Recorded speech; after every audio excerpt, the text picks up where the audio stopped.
The next day there was a wedding celebration in the village of Cana in Galilee.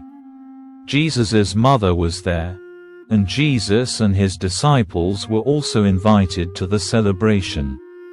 The wine supply ran out during the festivities, so Jesus' mother told him, "They have no more wine." "Dear woman, that's not our problem," Jesus replied. "My time has not yet come." But his mother told the servants, "Do whatever he tells you." Standing nearby were 6 stone water jars, used for Jewish ceremonial washing. Each could hold 75 to 115 liters. Jesus told the servants, "Fill the jars with water." When the jars had been filled, he said, "Now dip some out, and take it to the master of ceremonies." So the servants followed his instructions.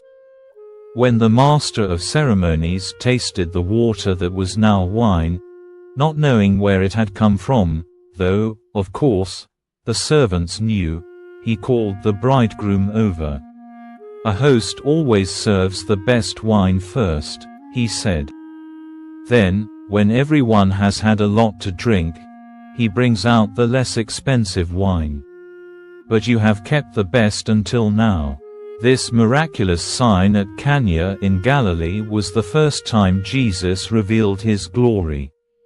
And his disciples believed in him. After the wedding he went to Capernaum for a few days with his mother, his brothers, and his disciples. It was nearly time for the Jewish Passover celebration, so Jesus went to Jerusalem. In the temple area he saw merchants selling cattle, sheep, and doves for sacrifices. He also saw dealers at tables exchanging foreign money. Jesus made a whip from some ropes and chased them all out of the temple. He drove out the sheep and cattle, scattered the money changers' coins over the floor, and turned over the tables. Then, going over to the people who sold doves, he told them, "Get these things out of here.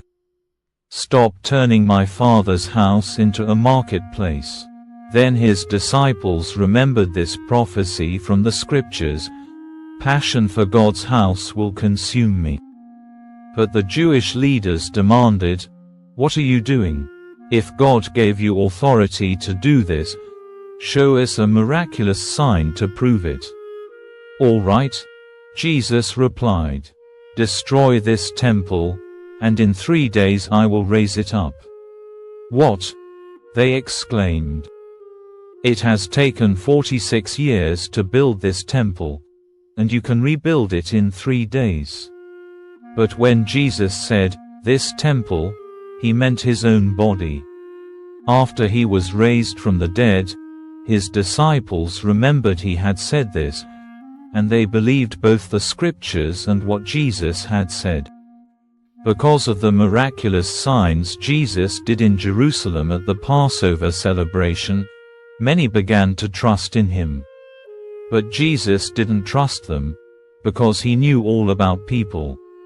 No one needed to tell him about human nature, for he knew what was in each person's heart.